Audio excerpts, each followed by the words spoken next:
Hi everybody, it's Russ from My Hammers 11. I hope you're all safe and well. If you're new to the channel, please consider subscribing, hitting that bell notification so you're made aware of any time we put new content on.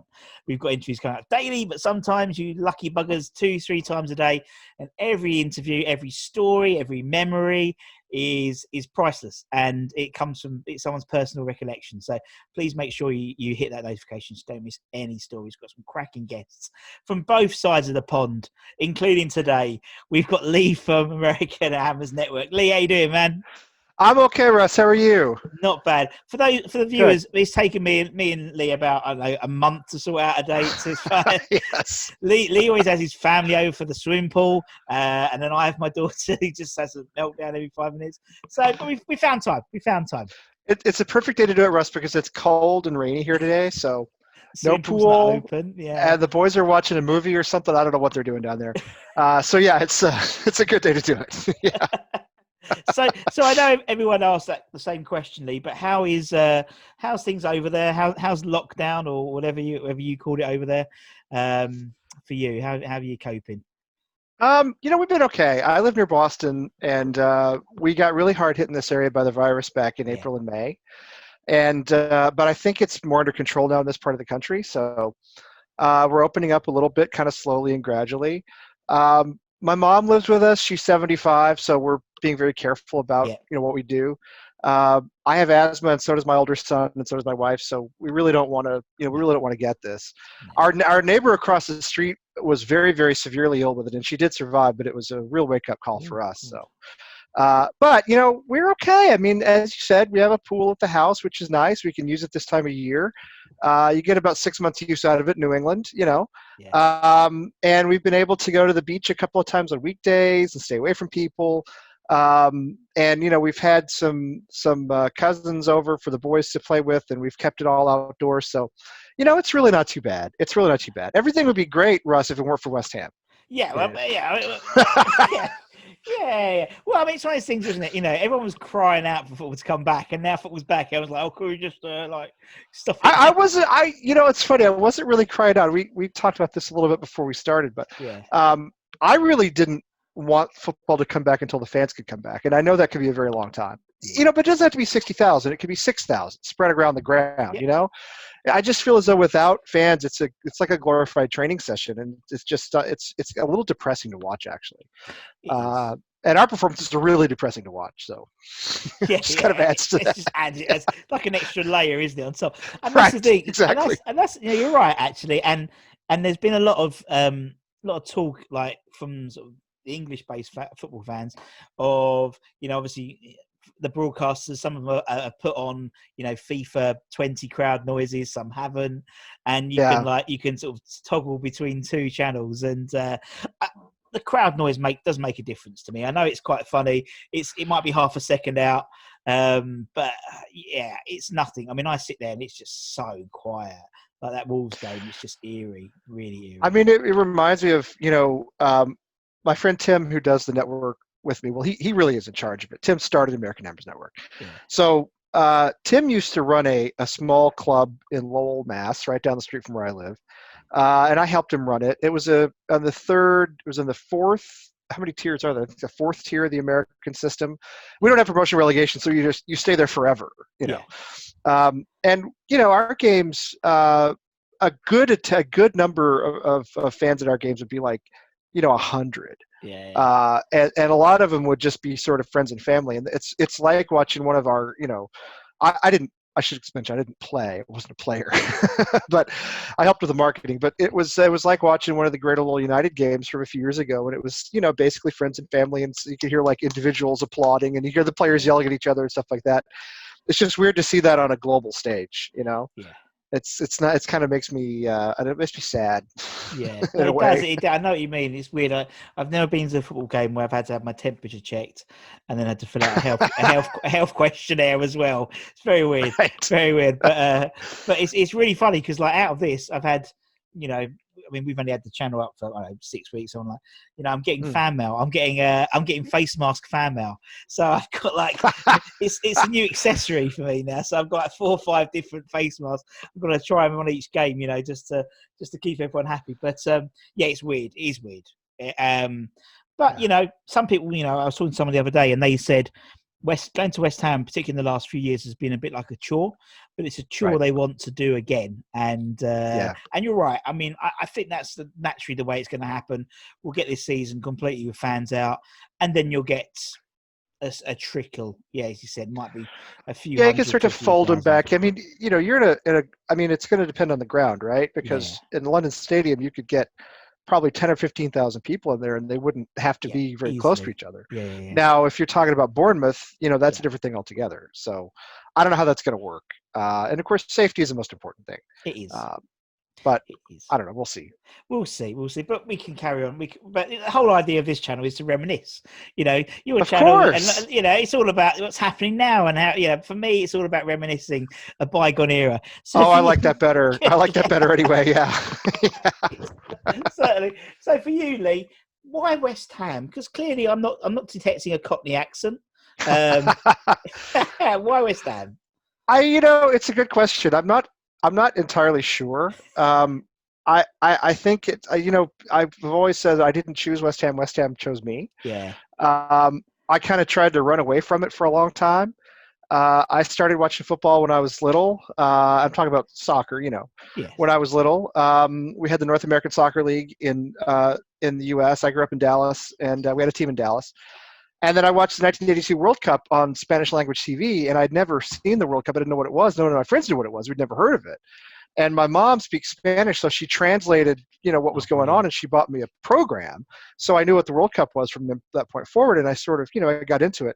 So I've been a fan on and off since I was a little kid, small kid. I was 8 years old that year. So when the Premier League started to, there's a highlight show that started on Fox Sports in the U.S. in the late 90s. It was really pretty well done, actually. In fact, one of the guys who hosted it was a guy named Max Bretos, who still broadcasts football here in the U.S., and he's a big West Ham fan. So he's another American West Ham fan. We've been trying to get him on our network, actually.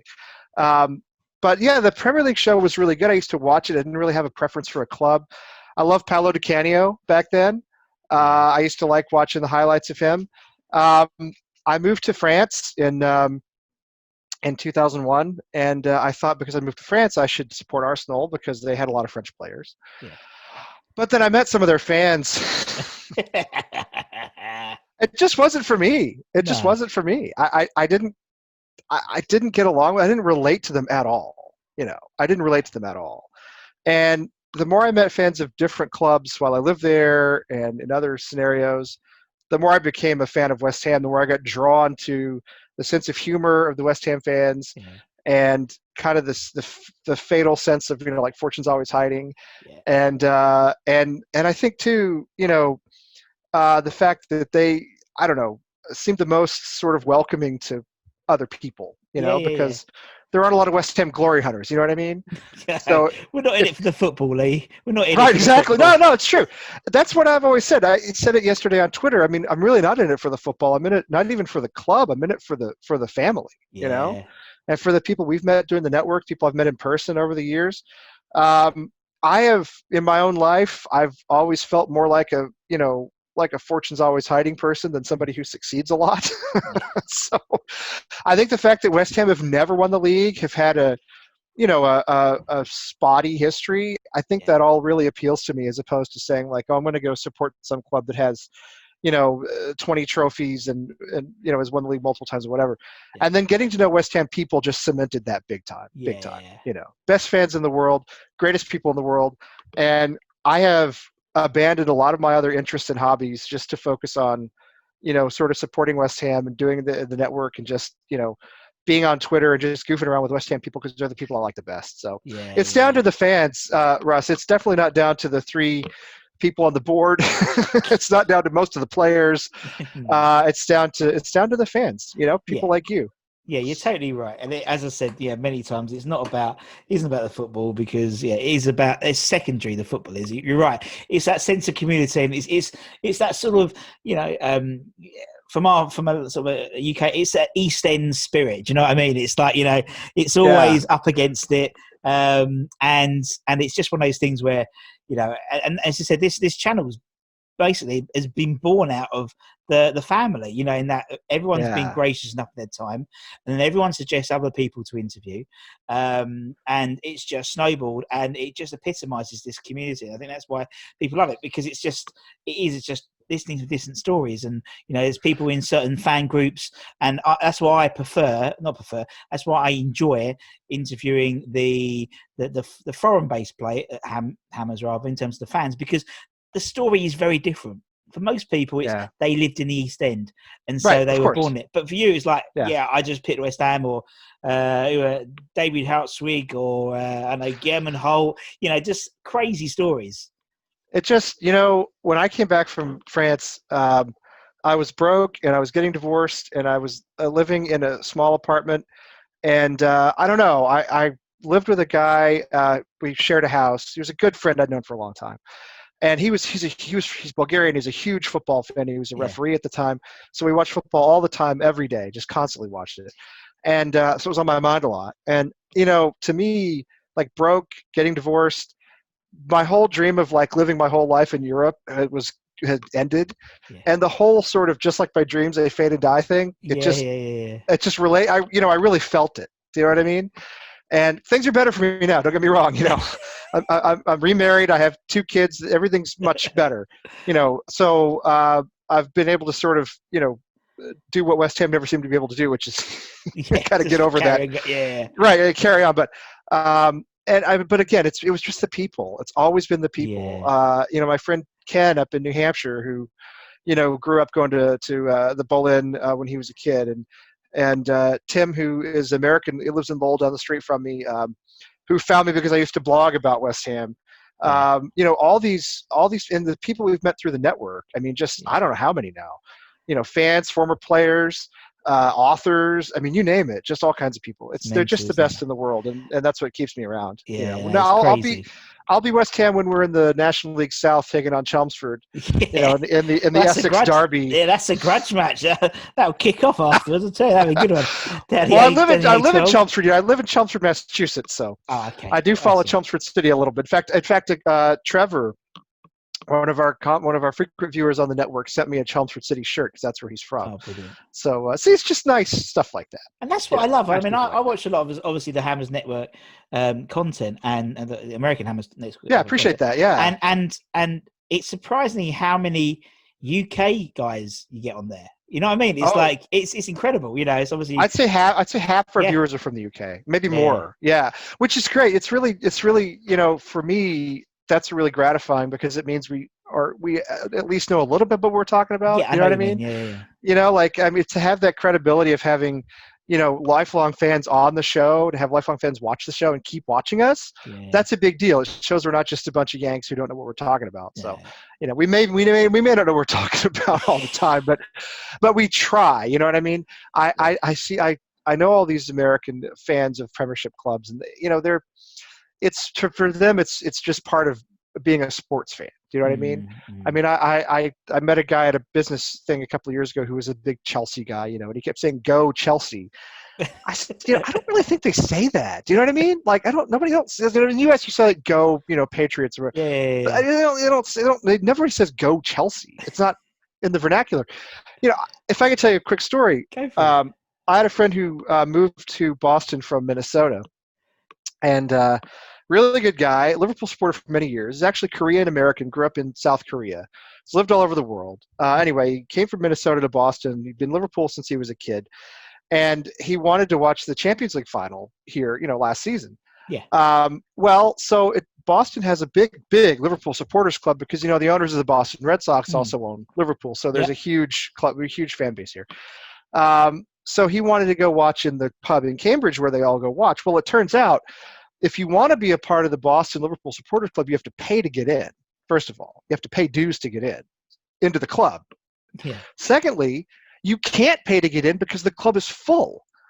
They told Nick, you have to pay to get in, 1, and 2, we're not going to let you in because we have enough members as it is. And here's the kicker. So he wants to go to Phoenix Landing in Cambridge and watch the match. He can't get in because club members get in front of everybody else. You could go down there and camp out the night before and be the first one in line to get to the pub. They don't let you in because if you're a paying member of the club, you walk in for everybody else. So he had to go to some other pub somewhere. He had to scrounge up some other.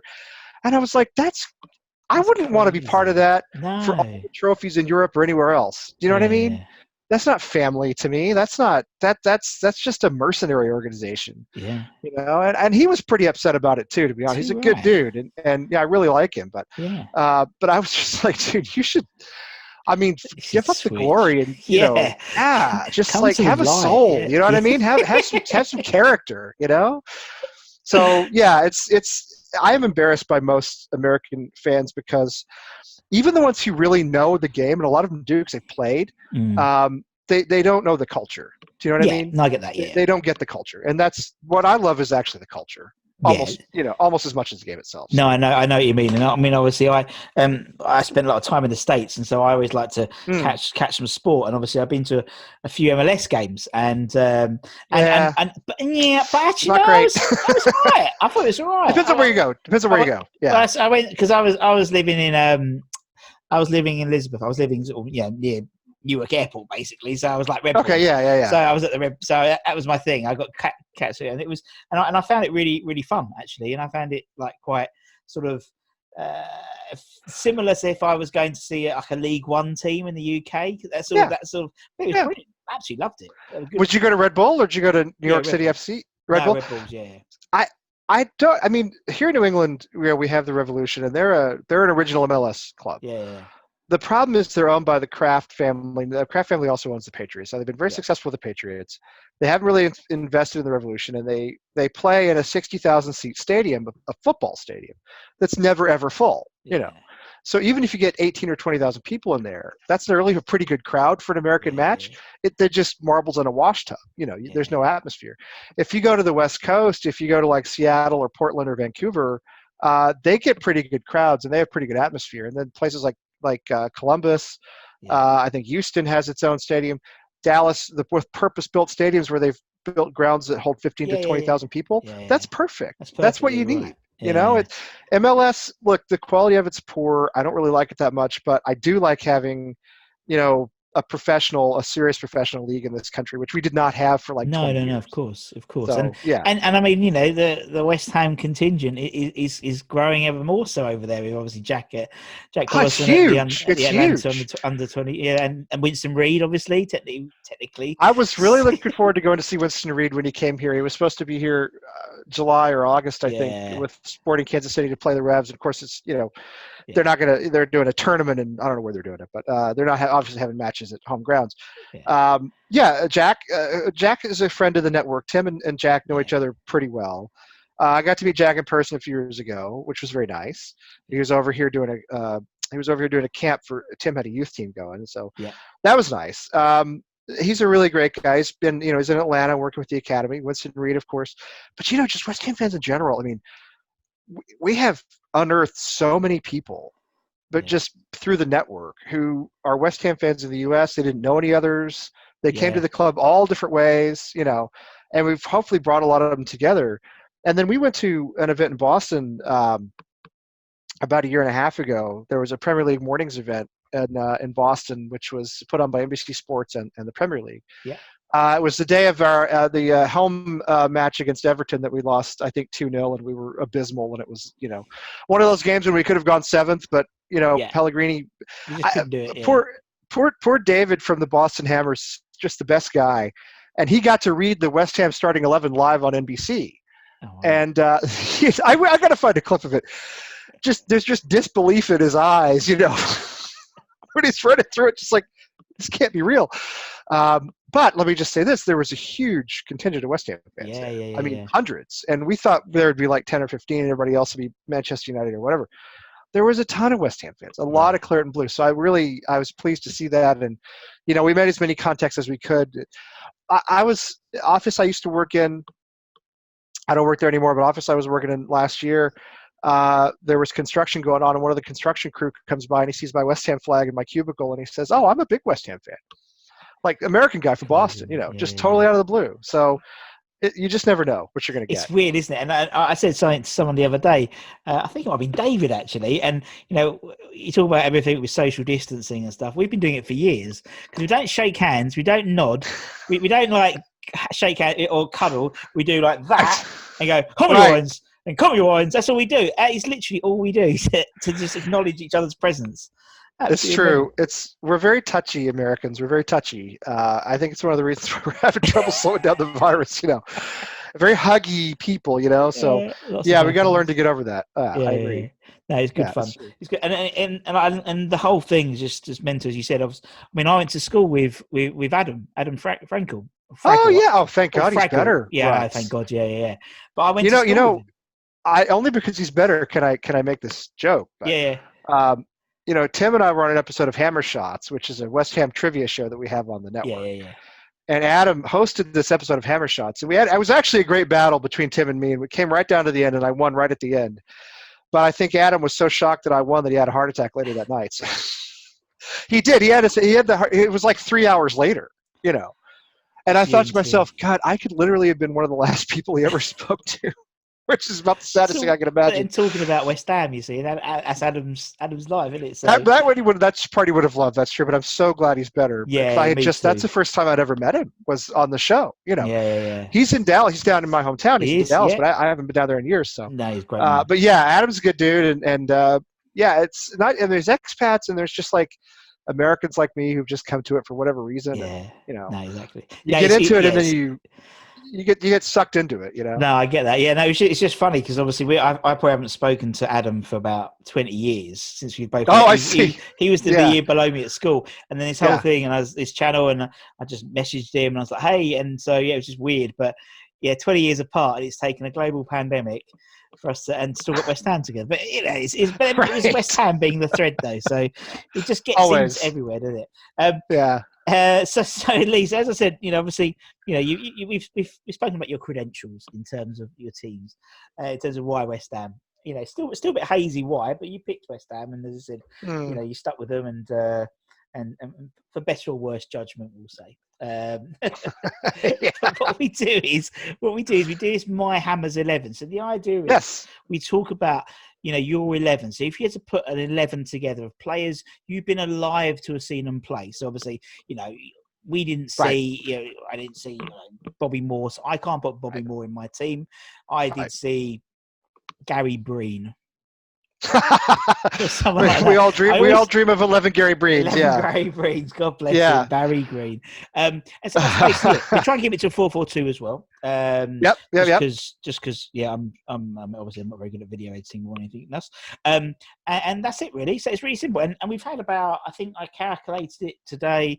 I always have my spreadsheet up because in case a new one comes on. We've had 150 exactly different players come up. Wow. How good is that? I think you're going to get some new ones today. Good. Well, I think it's new. Yeah. So let's start. So I took your what am I trying to say? Your requirements there. Yes. Right. So I'm 46, so I could go back to the late 70s, but I don't go back that far with West Ham. Do you know what I mean? Exactly. I only go because we didn't have it when I was a kid. So, so this is for about the last 15 years, approximately. Perfect. It's right about the time I moved back from Paris, maybe a little before, but close enough. About the last 15 years. So I will start in goal. In goal, it has to be Adrian. I don't think he was the best keeper we've had, but he was the most passionate. I think he truly loved the club. And the penalty against Everton, will be with me forever. I was watching that. I was working at home as I do again now, and I was watching on my computer and in my bedroom, middle of the day, because that's when things happen here. And it was just, I was exhausted afterward. Like I wasn't even happy. I was just tired. That's exactly how you felt. But when he dropped the gloves, that's a great iconic moment for me in the history of West Ham. So it's got to be Adrian. It's like the football version of the mic drop, isn't it? Really, it's like it totally is. Like, that's it. In baseball, they flip the bat. You know what I mean? The guy hits a home run and he knows it's going out. He flips the bat. It was a bat flip. Except he did it before he took the kick, and that was the beauty of it. Was he was like, "This is over, we're done." I You don't know. give my gloves. Yeah, it's brilliant. Listen. I don't care anything about Liverpool at all. Don't care about them winning anything or not winning anything. I have no emotion toward them. But I'm glad he got himself a Premier League medal. Yeah. Because I like him. No, yeah, So, yeah. He was one of those sort of cult goalkeepers where we get him. right. He wasn't the best, as you said, and that's the whole idea of the channel of Battle 11, because it's people that meant something to you, and Adrian, his passion, and just that game, that sticks in your memory. So that's why. Yeah. All right, I'll put Adrian in. Let's go left back, then Lee. I mean, our fullbacks in the time I've been watching West Ham have not covered themselves in glory. No, Russ. no. The whole back line was a little hard to choose. I did go with Cresswell. Yeah. I know he's not really in form right now. He's getting a little old. He just made some, I think, comments that were taken out of context about Declan Rice. I agree. But you know what? The guy's a longtime servant. He is. He scored some big goals for us. In his prime, he was really very good. Yeah, he was. And he scored listen, I mean, whatever happens to us this season, he scored the goal to beat Chelsea in the David Martin game earlier this season. I think it has to be Cresswell. Yeah. I mean, I do. I again, guy who's coming to the end of his time at West Ham, probably, or maybe not. I don't know, but a good player. Yeah, and a you're right. Player Yeah, you're right. You're right. You're bang on in terms of the sort of your career, so to speak. The fullbacks have been great. For example, friend of your channel, Charlie Walsh. Yes, we love Charlie. We love Charlie. I love Charlie. He put in Razvan Rat. Because of the selfie, because of the onesie. It wasn't easy, but yeah. Razvan Rat, yeah, he was a legend just for the name alone. I should have bought his shirt. Guess we still could probably, but yeah. Yeah, but no, because obviously in the Christmas catalogue with Adrian, actually, there's a picture of him in a West Ham Christmas onesie. Oh, that's right. I forgot about that. That was it. That was it, and that was what was in his head. Well, just the fact that his name is Rat, it reminds me of when the Boston Bruins had Miroslav Shatan on the team, and his name is spelled like Satan, Satan.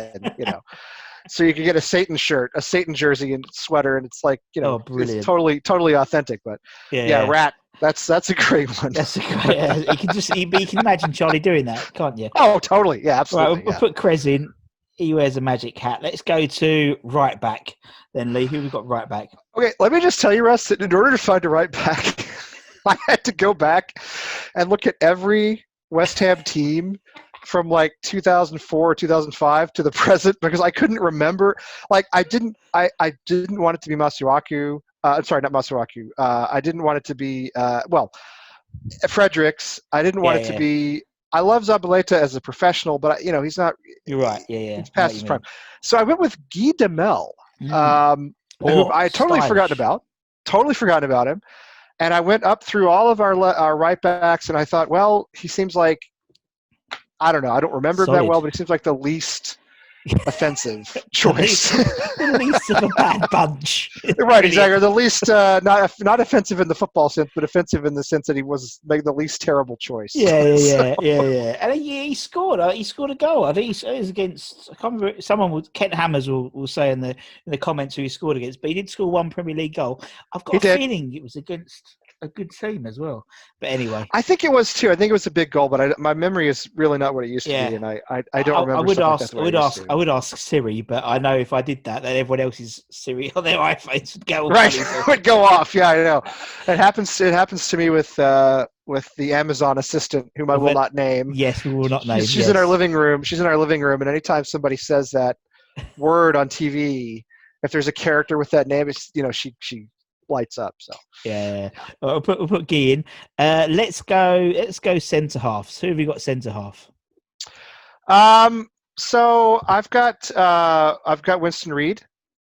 I'm sorry, did you say center back? Yeah. Okay. Sorry. I want to make sure. I've got Winston Reid. I mean, listen, last goal at the Boleyn, right? Yeah. And also he was he's been injured, I know, for like 6 years or something now, but when he was good, he was really good. When we bought him, he struggled at first, if you remember. Bought him on the back of the World Cup where he played pretty well with New Zealand. Mm-hmm. He struggled, and then he came into form. And I thought for 2 or 3 seasons he was one of our best players. Period. Yeah. He had a match against Manchester City that we won a few years ago where he was an absolute wall. He was unstoppable.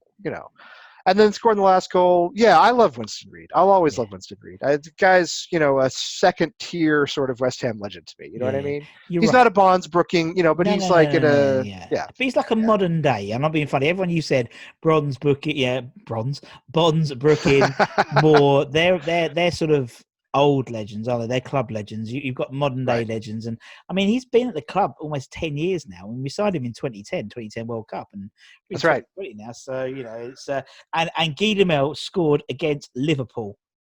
Oh, There you see, I go. knew it was something like that. Yeah, I knew. In a home I defeat. remembered it. I knew it was something like that. Yes. So the other one I have is Ogbonna. Oh yes. I think he's our Hammer of the Year this season. I hope I it's not a agree. Yeah. relegation season. Unglamorous but very solid. He's Mm, been around a long time too. yeah. Like, you don't think about it. He's been with us a while. He scored a couple of big goals, but Yeah. just a solid professional. Mm, I love defenders. I love center backs. It's when I played as a kid. That's kind of sort of what I did. yeah. And I coach. I've coached both of my kids' teams. They're still little, but I've coached both my kids' teams, and I love I love defenders. Everybody, all the Mm, strikers and the attacking midfielders get the glory, but I love the guys at the back. So yeah. And yeah, I so think that's love Ogbonna. no, I agree, and I think that sort of defense, having that sort of appreciation of defenders, it does tend to come with an older perspective. When you were young, it was all about who's the flashy ones, who scores the Oh, of goals, course, yeah, and that's like me looking back. There's a lot of players who I've been fortunate to interview as well, like Tim Breaker and stuff, which were sort of right, before you, who I didn't really appreciate when I was young because it was all right. about Tony Cottee and people like that. But Of course, yeah, absolutely, yeah. yeah. But they do a lot of hard work. Well, they do a lot of hard work, and they tend to play, every match 90 minutes, and they tend Exactly. to be the guys who hang around a long time and play, up into their 30s, and uh, so maybe someday Issa Diop will be in my starting 11, but not yet, not right No. now. Well, We'll Charlie's see. yeah, the game's different now, isn't it? As well, it's like if you get 3 years out of a player now, you've done well. Do you know what I mean? It's like Yeah, it's it's just weird to me. I mean, it's weird to me who ends up being a legend, Russ. I mm, mean, like Carlos Tevez, we all love him for what he did for us, but he played like half a season and then he was gone. yeah, And everybody knew he was going to leave. yeah, But yet he's a legend. Whereas you get other guys. I don't know, like a Jermaine Defoe, yeah, or yeah, yeah, yeah, even like a Lampard. I mean, how yeah, can you blame Frank Lampard when they sacked his dad? They sacked his uncle. The fans brayed for Scott Canham instead of him. I mean, yeah. how do you blame him for leaving? I kind of don't blame him. No, And yeah, yeah, and, and yeah, and I know. I get the Defoe went to Spurs. I get all that stuff, but so did Martin Peters. But I mean, you look at Tevez. Like, I loved him. Okay, sure, for what he did, but why is he still a legend? Because he yeah. likes us and he's nice to us in the press. Yeah, that's probably right. That's probably it. I think that's probably it. tick, Yeah, tick, tick. because he does this when he came off the pitch after he scored from Manchester City, he Manchester United. reinvented that. No one. Apparently some people used to do it in the 70s, but then no one did it until Carlos Tevez did it, playing for another club. It's like Right. it's I mean, nothing. I have nothing against him. I'm just saying, like, No, I it's know what you weird who mean. I becomes know a legend exactly. and who doesn't. I mean, It's true. I would, to me, Winston Reid is a legend and a Carlos Tevez isn't. But I know what you mean. All right, okay, let's go midfield then, Lee. Let's go left wing. Left all right, I midfield. will absolutely be the first person to have this guy on my team. I promise you, nobody else has had it. Yeah. But I like Matt Jarvis. I liked him when he played. Yeah. I like him now. He was on our show not long ago. I have a Matt Jarvis shirt that I bought when he was with us. I know nobody likes him. I like him. I thought he always put in a shift. I thought he was a better player than people give him credit for. Agreed. I thought his effort was always there. I thought he was consistent. Again, I don't go for a lot of the glamorous guys. So I promise you nobody's put him in there, but he's my left midfielder, and he's not the best, but he's mine. I'm pretty sure he's going back to his spreadsheet. I'm pretty sure Jeff Jarvis. Unsurprisingly, he hasn't appeared until now. I knew I'd be the first. I honestly, he's a nice guy. He's a nice guy. Does not deserve the stick that he got, in my opinion. In my opinion, that's all. I know what you mean, and I think because he came with a big price tag, doesn't he? He was like he came with a big price tag, and that's it's not his fault. Yeah, it's not his fault, and he didn't. I mean, he came at it. Well, listen, all of West Ham has kind of been in turmoil in the last 10 years or so, anyway. But it's like Paul Konchesky was talking to us about how and he was a wonderful guy, by the way. How he came in and he came in from Charlton, and then when he got here, Kerbishley was hired. I think I've got this in the right order, don't I? Kirby, and then he told him you're not going to play anymore, because Kerbishley had managed him at Charlton, didn't like him, right? Yeah. Yeah. So he comes in under Pardew, and then Kerbishley comes to West Ham and tells Konchesky, "Yeah, you're out again." It's just bad luck. It was his boyhood club. Yeah, it is bad. And he loves West Ham, and I don't have him in my 11, oddly enough, but anyway. But it's a similar thing where it's like, I think Matt Jarvis gets a lot of crap he doesn't deserve. Yeah, so I'm putting him in there as a tribute to him, and also because he did our show, and that doesn't hurt. No, it always helps. It doesn't hurt. And he'll be on my show very soon anyway. But yeah, it doesn't matter. He's a good dude. We like him. He's a nice guy. Yeah. He's a nice guy. And he's very busy at the moment. It's because the thing is, obviously everyone's back, isn't it? So all this football's back. So they want loads of players to do commentary, and so it's really hard to time down at the moment because they're all busy. But it's hard to time down. It is. Yeah. Right. Okay. Let's go other side. Let's go right midfield, right wing. I have Antonio. I just love him. No, I on the wing, I wouldn't have him in as a striker. No. I don't even want to get into what David Moyes is doing right now because it's a whole different show, I think, Russ. But I really do. I think we're all disgusted by him and disgusted by the board, and really at a low point. But listen, the first goal in Spurs' new stadium, his whole attitude, he has a good sense of humor. He works incredibly hard. He can't always make it 90 minutes, but you never doubt his effort. No. And I'm going to tell you right now, a lot of the players I see right now, I do doubt their efforts. I'm sorry, but I do. I watch some of those guys out there, and they're definitely loafing. Now maybe they're justified in doing it. I don't know. Maybe they're upset with the club or the board or the manager or whatever, but they're not putting in the effort. But he always does. Yeah. So, you're right. And I know we've had a lot of great players at that position, but right now he's in my heart. It's true. I know what you mean. And he does try bloody hard. And it's just frustrating because just before, everything happened, it was the wheels were starting to churn a bit better. Haller was playing with Antonio and Bowen was in there. And those and that's it was getting better. It was getting better. Yeah. And that's his three. And Haller plays when he played for Frankfurt, he played in the three. And his three was there. And it was just frustrating because you saw he was like Haller was this like completely different player.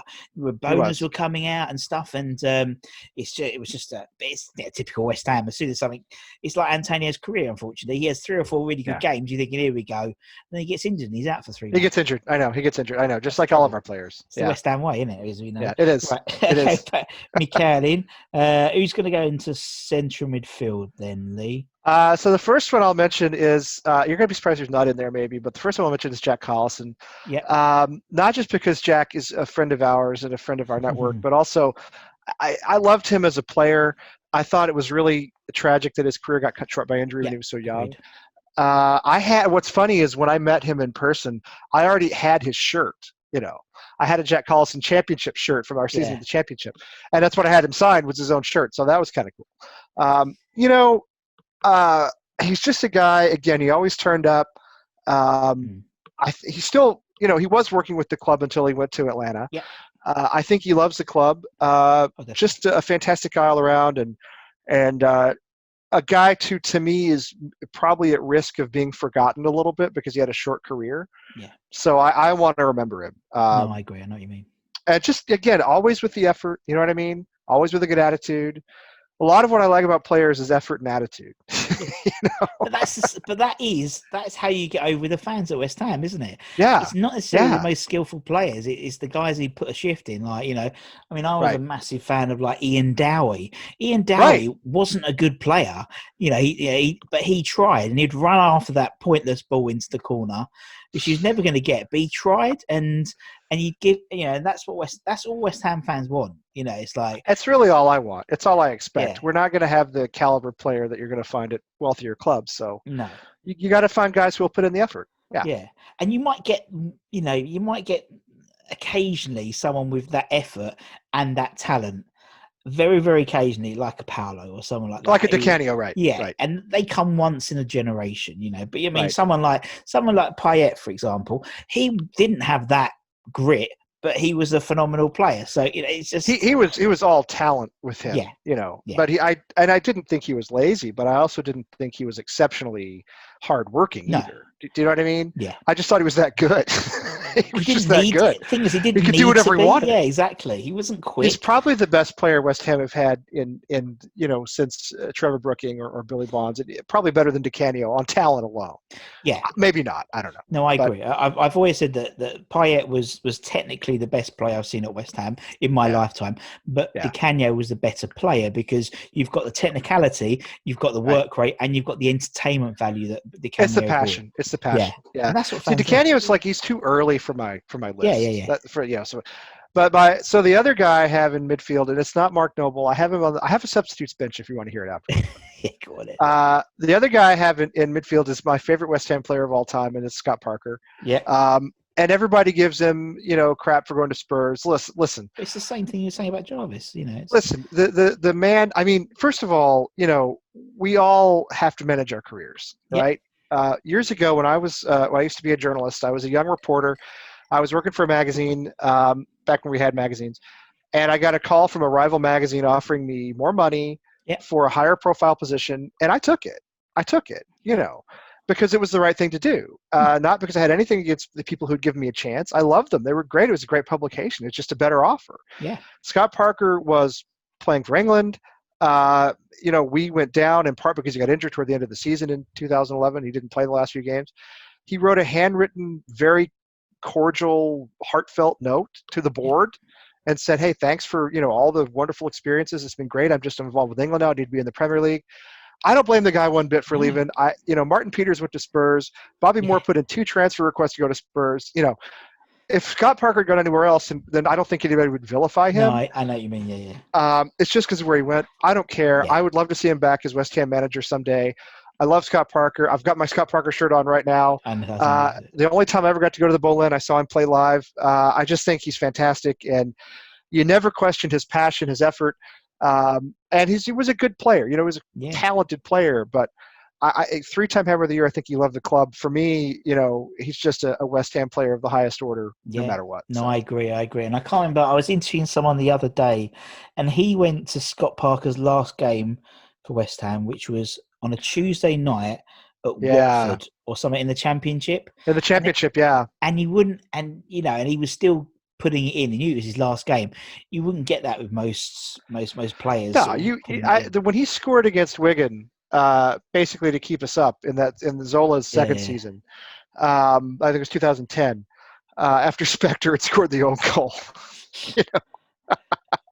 Good old American player there. Poor Jonathan Spector. He was a little better than people thought he was. He was. A little. Yeah. But when Parker, he in that celebration, it was like the Tardelli, celebration for Italy. Yes. Where he's got the fists out and it's just like it's real. You know what I mean? Nothing choreographed. It's very genuine, and that's my lasting image of him. So I agree. All right, well, Scotty's in. Let's go for the goal getters. Yes. Who's your first striker? My first striker is Dean Ashton. When I got really hardcore into West Ham, he was up top. And again, another guy who could have been a real legend for us had his career not been cut short by injury. I think a wonderful player. Seems like a great guy on Twitter. It's hard to tell, but I kind of like sad, tragic stories in a weird way. I don't want them to happen, but after they've happened, they have a certain appeal to me. Like what could have been, that's what I think of Jack Collison. That's what I think of Dean Ashton. What could have been. Guy could have been he could have been our next DiCanio. I think he was maybe that good. And I think he loved the club. And plus, who else you could have put up front from the last 15 years anyway, right? Yeah, that's Freddie Pignon, Ilan.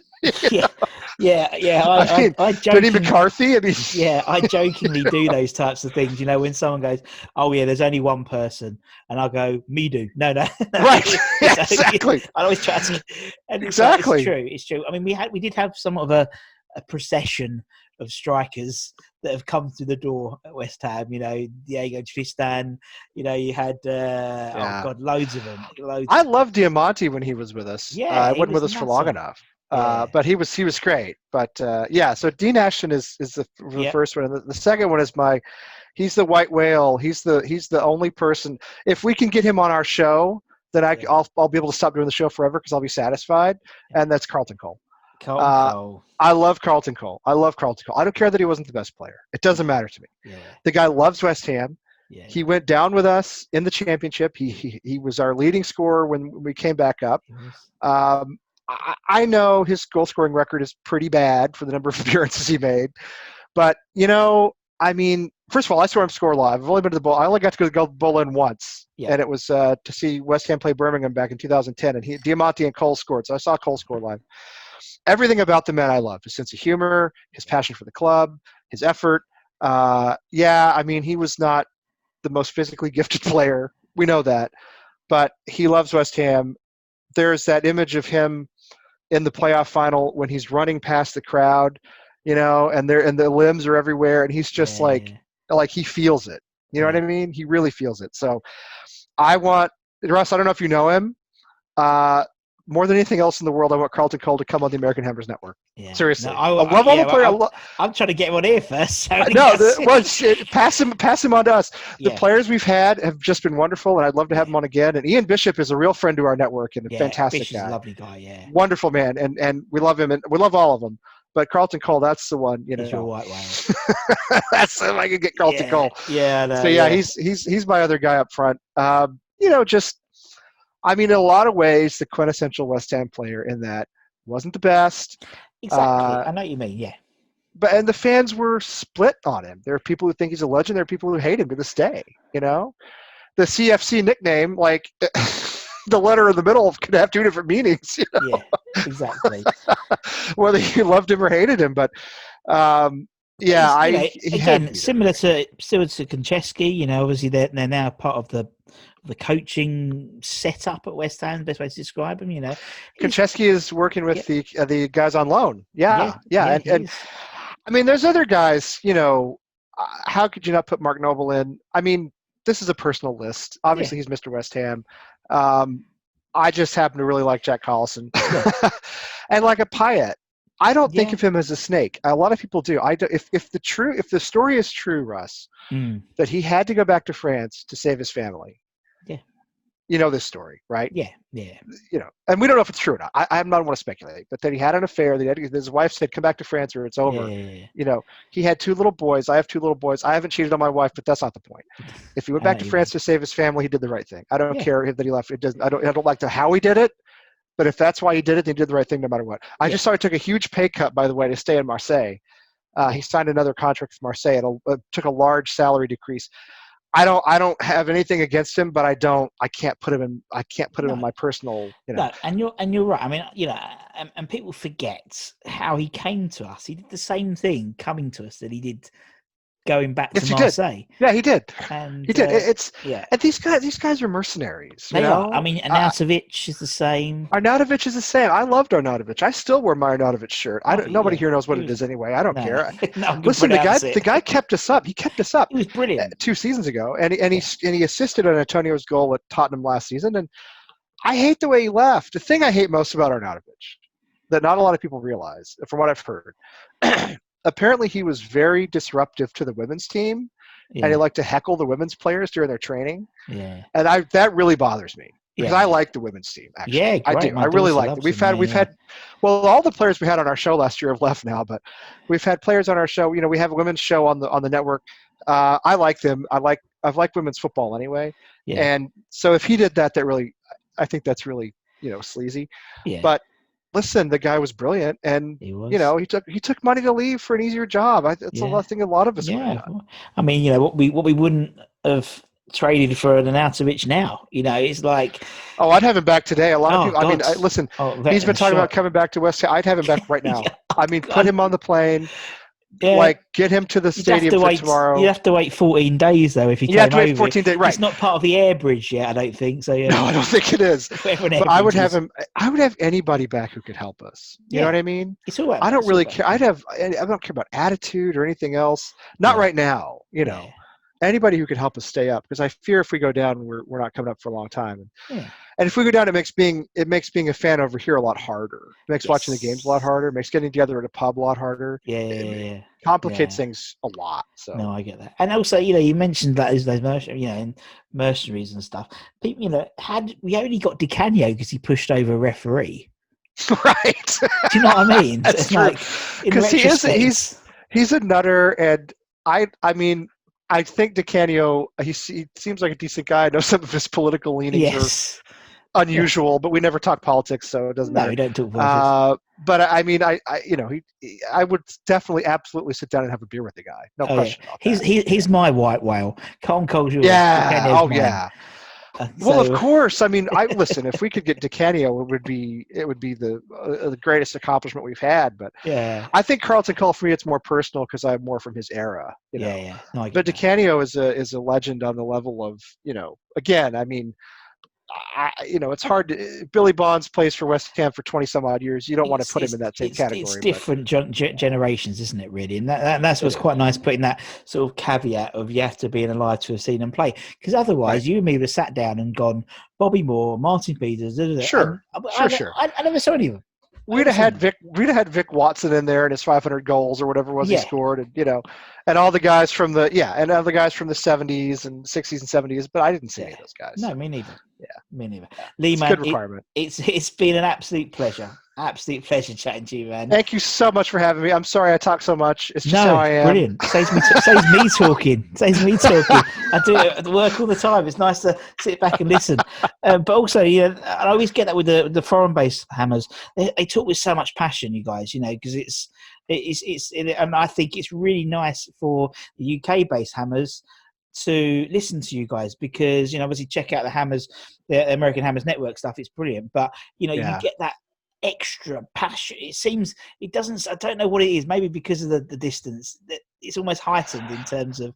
I think it's funny. When I lived in France, I lived in France for about 5 years, and that's probably when I watched the least football of my whole life. Yeah. Because I played rugby and I got really into rugby at that time. Yeah, that was part of it. Because I was playing matches a lot on weekends, I wasn't watching games, and I think part of it was just it felt kind of overwhelming. And there's something I like about being part of something that's closer to an underground. Yeah.